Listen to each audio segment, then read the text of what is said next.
চিকিৎসার গাফিলতিতে মৃত্যু সিভিক ভলেন্টিয়ারের। ভয়ঙ্কর দাবি পরিবারের।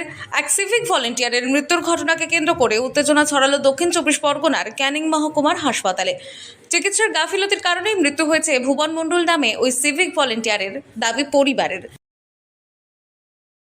কালকে আমি মেডিকেলে দেখাই, যেহেতু আমার পেশেন্টের অসুবিধা হচ্ছে, আমি মেডিকেলে অত নিয়ে যেতে আমার বাধেনি। আমি স্যারকে ওখানে ফোন করেছিলাম, একটা সিকিউরিটি গার্ড বললো, দেখো দিদি ভাই, তোমার আশেপাশে যদি কোনো হসপিটাল থাকে তুমি সেখানে নিয়ে যাও।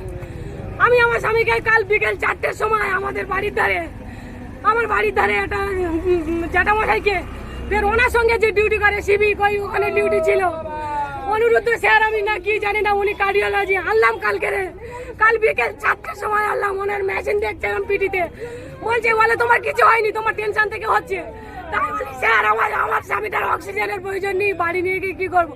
বলে বাড়ি নিয়ে যাও, কোনো অসুবিধা নেই, সেলাইন দিলে ওর আরো কেমো চলছে, সেলাইন দিলে ওর ইনফেকশন হয়ে যাবে, আরো বাড়াবাড়ি হয়ে যাবে। বাড়াবাড়ির জায়গায় ডাক্তার আমার কেন ফিরিয়ে দিল বাড়িতে?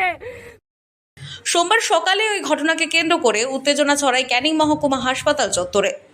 ভুবনের পরিবারের দাবি, রবিবার বিকেলে অসুস্থতা অনুভব করলে ক্যানিং মহকুমা হাসপাতালে চিকিৎসার জন্য নিয়ে আসেন পরিবারের লোকজন। অভিযোগ, প্রাথমিক চিকিৎসার পর তাকে ছেড়ে দেন চিকিৎসকরা।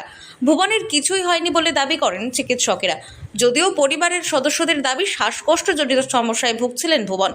হাসপাতালে রেখে অক্সিজেন দেওয়ার জন্য অনুরোধও করেছিলেন চিকিৎসকদের, কিন্তু তারা কোনো কথাই কানে নেননি বলে অভিযোগ। ওর একটা সামান্য টিউমার হয়েছে, পিজিতে দেখিয়েছি, পিজি একটা নয়, প্রচুর ডাক্তার, ও যেহেতু সরকারি চাকরি করে, ওর কার্ড দেখে সমস্ত ডাক্তার বড় বড় জায়গায় দেখিয়েছি। এমনকি doctor Koushik Nandi, tumour specialist, 2000 টাকা ভিজিট, তাকে দেখিয়েছি। তিনি আমাদের বললো মেডিকেলে ট্রান্সফার করলো, এখানে লেখা আছে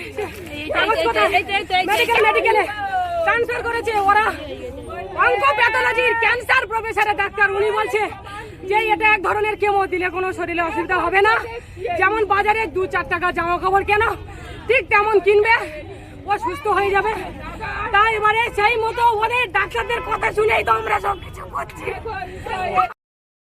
সোমবার ভোরে ফের অসুস্থ হয়ে পড়েন ভুবন। পরিবারের লোকজন তাকে ক্যানিং মহকুমা হাসপাতালে নিয়ে এলে কর্তব্যরত চিকিৎসক ভুবনকে মৃত বলে ঘোষণা করেন। তবে পরিবারের দাবি, ভুবন ক্যান্সারে আক্রান্ত, তার চিকিৎসা চলছে। শ্বাসকষ্টজনিত সমস্যার কথা বললেও চিকিৎসকরা তা কানে নেননি। চিকিৎসার গাফিলতির জেরে মৃত্যু হয়েছে ভুবনের বলে দাবি তাদের। এই চিকিৎসকদের শাস্তির দাবি জানিয়েছেন পরিবারের সদস্যরা। দক্ষিণ চব্বিশ পরগনা থেকে সুমন সাহার রিপোর্ট, লোকাল 18 বাংলা।